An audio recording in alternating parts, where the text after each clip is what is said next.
Sengketa waris lahan 9,7 are di Trengguli berakhir. Damai jadi contoh penyelesaian humanis. Kasus yang sempat memanas hingga ke ranah litigasi ini menjadi bukti bahwa penyelesaian secara kekeluargaan bisa dicapai dengan mengedepankan prinsip win-win solution tanpa perlu gontok-gontokan di pengadilan. Sebagai kuasa hukum Gungkis menyatakan, penyelesaian damai seperti ini seharusnya menjadi pilihan utama. Pengacara hebat adalah yang tidak perlu bersidang. Bicarakan bahwa adik dan Ika dia kan sudah menguasai sejak lama Pak, termasuk dia bikin makosan, dukungan. Setelah begitu kan artian dalam arti umur makin lanjut kan, dia berpikir besok-besok kalau ada apa-apa siapa nanti yang akan mengurus saya kan begitu.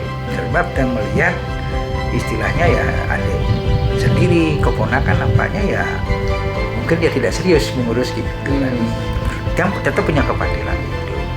Oleh karena itu dia ingin untuk mendapatkan hak dan itu ya sudah dia melalui istilahnya yang namanya ke desa coba ya, desa di desa kan adik dia nggak mau. Sampai Kaling itu juga tidak mau ya. Kaling itu bagus sekali menyarankan agar masalah ini tidak meluas gitu dia. Tapi adik dia nggak terima. Karena dia ini Pak Agung udah datang ke sana ya ditantang juga oleh adik dia. Sampailah masalahnya sampai di pengadilan dan patutlah belakang. Bahwa saya ucap syukur ya kepada Tuhan yang Maha Kuasa ya, Ida Sang Yang Widiwasa ya, karena kasusnya Pak Randy sudah berakhir dengan cara damai ya, dengan cara damai. Jadi itu harapan kita sebagai tim lawyer ya, walaupun kita siap dengan konsekuensi terjelek, apakah itu kita mengambil langkah-langkah hukum secara litigasi di pengadilan. Tetapi akhirnya Tuhan berkata lain, kita berakhir dengan cara damai, win-win solution.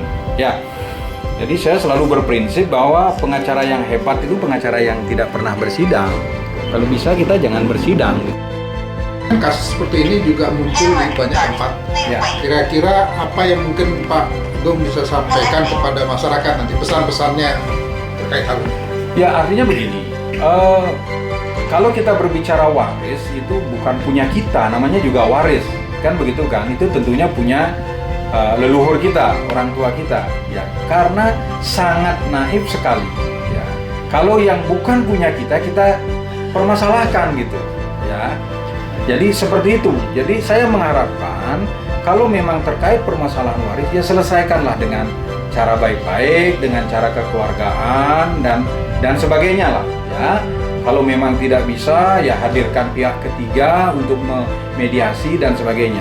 Ya tentunya saya sebagai seorang lawyer ya senang terus kalau digunakan jasa kita. Tetapi kita lebih senang melihat kalau itu diselesaikan secara non-litigasi. Dan itu pun kita juga berhak sebagai seorang lawyer menyelesaikan permasalahan itu secara non-litigasi seperti itu.